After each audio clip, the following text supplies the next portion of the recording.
मेरी इस बात पर गौर कीजिए कि आखिर मैं क्यों कह रहा हूं कि यह ईरान की जीत है।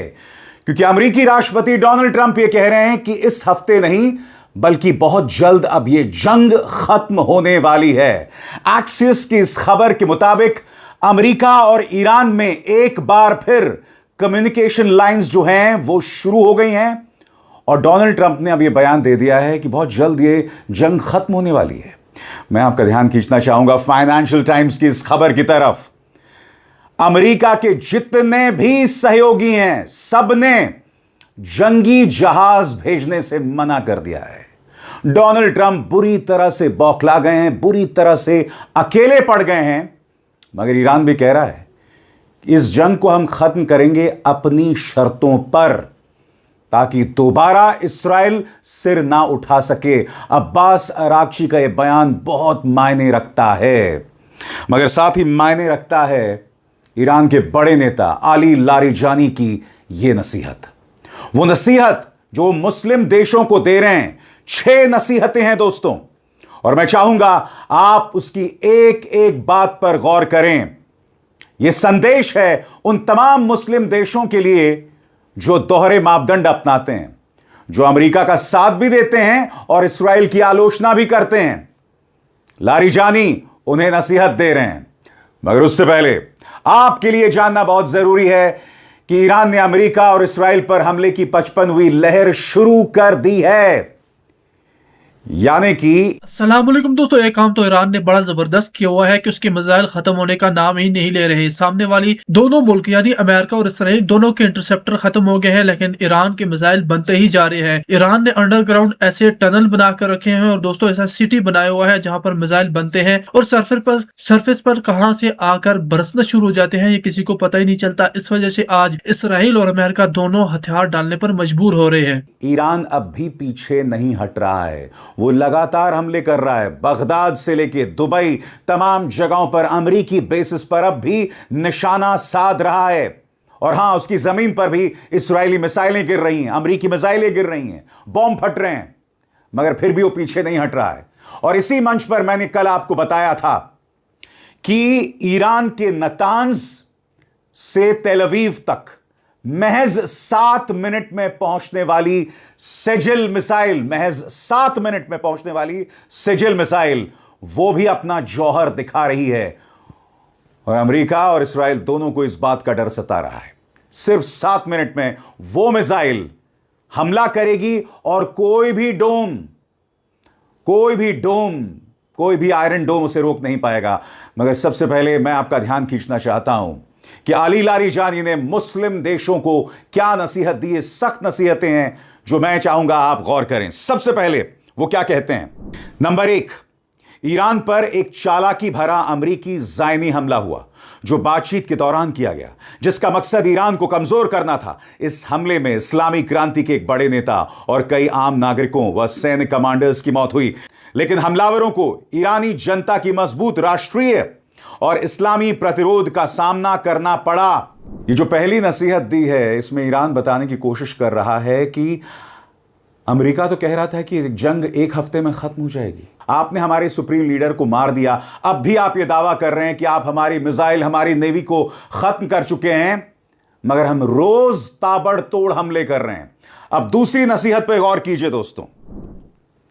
आप जानते हैं कुछ गिने चुने मामलों और सीमित राजनीतिक बयानों को छोड़कर कोई भी इस्लामी देश ईरानी जनता के साथ खड़ा नहीं हुआ। फिर भी ईरानी जनता ने अपनी मजबूत इच्छा शक्ति से हमलावर को दबा दिया और अब वो ऐसी रणनीतिक स्थिति में फंस गया है जहां उसे निकलने का रास्ता नहीं मिल रहा है।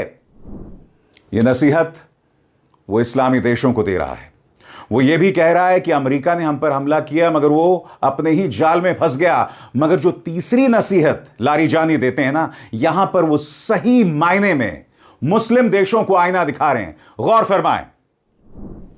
ईरान बड़े शैतान और छोटे शैतान यानी अमेरिका और इस्राएल के खिलाफ अपने प्रतिरोध के रास्ते पर जारी है। लेकिन क्या कुछ इस्लामी सरकारों का रुख पैगंबर की इस बात के खिलाफ नहीं है? जो कोई ए मुसलमानों की पुकार सुने और जवाब ना दे वो मुसलमान नहीं। ये कैसा इस्लाम है? वो सवाल पूछ रहे हैं। यहां पर लारीजानी ने कहा है कि पैगंबर ने खुद कहा है कि मुसलमानों की पुकार सुनो, मगर किसी ने भी खुलकर ईरानी जनता का साथ नहीं दिया। उल्टा दोस्तों इस तरह का शिगुफा छोड़ा जा रहा है। बीबीसी की इस ताजा खबर पर गौर कीजिएगा। ईरानी जंग ने फिर जगाया इस्लामी नाटो का सपना, लेकिन क्या यह पूरा हो पाएगा? खबर क्या कहती है, गौर फरमाएं।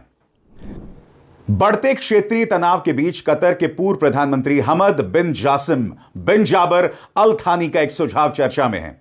अब एक बार फिर अरब इस्लामी राजनीतिक और सैन्य गठबंधन की बहस जोर पकड़ रही है। हमद बिन कासिम बिन जबर अल थानी ने खाड़ी सहयोग परिषद के देशों को तुरंत अपने मतभेद खत्म कर नेटो के तर्ज पर एक प्रभावी सैन्य और सुरक्षा गठबंधन बनाने का सुझाव दिया। उनका कहना है कि इस गठबंधन में सऊदी अरब केंद्रीय भूमिका निभाए और पाकिस्तान और तुर्की के साथ गहरा सहयोग हो। अब मैं आपसे एक सवाल पूछना चाहता हूं, ये जो इस्लामिक गठबंधन नेटो की, इस्लामिक नेटो की बात की जा रही है, इसका मकसद क्या है? क्या इसका मकसद ईरान का जवाब देना है? क्या इसका मकसद अमेरिका और इस्राइल को संदेश भेजना है? मकसद क्या है? इसलिए अली लारीजानी ने कहा कि पैगंबर साहब का जो दुनिया को संदेश था, उसका अनुसरण, उसका पालन इन मुस्लिम देशों ने नहीं किया। अब आपके सामने उनकी अगली नसीहत आपके स्क्रीन पर। कुछ देश तो इससे भी आगे बढ़ गए और उन्होंने ईरान को दुश्मन घोषित कर दिया, क्योंकि उसने उनके इलाके में मौजूद अमेरिकी ठिकानों और अमेरिका इस्राइल के हितों को निशाना बनाया। क्या ईरान चुप बैठा रहे जब आपके देशों में मौजूद अमेरिकी बेस का इस्तेमाल उस पर हमला करने के लिए हो रहा हो? यह सिर्फ एक कमजोर बहाना है। आज टकराव एक तरफ अमेरिका और इस्राइल के बीच है और दूसरी तरफ ईरान और रेजिस्टेंस की ताकतों के बीच। तो आप किस तरफ खड़े हैं? लारीजानी सीधे तौर पर मुस्लिम देशों से पूछ रहे हैं कि आप किस तरफ खड़े हैं। अगली नसीहत आपके स्क्रीन पर। इस्लामी दुनिया के भविष्य के बारे में सोचिए। क्या आप जानते हैं कि अमेरिका आपका वफादार नहीं है और इजराइल आपका दुश्मन है?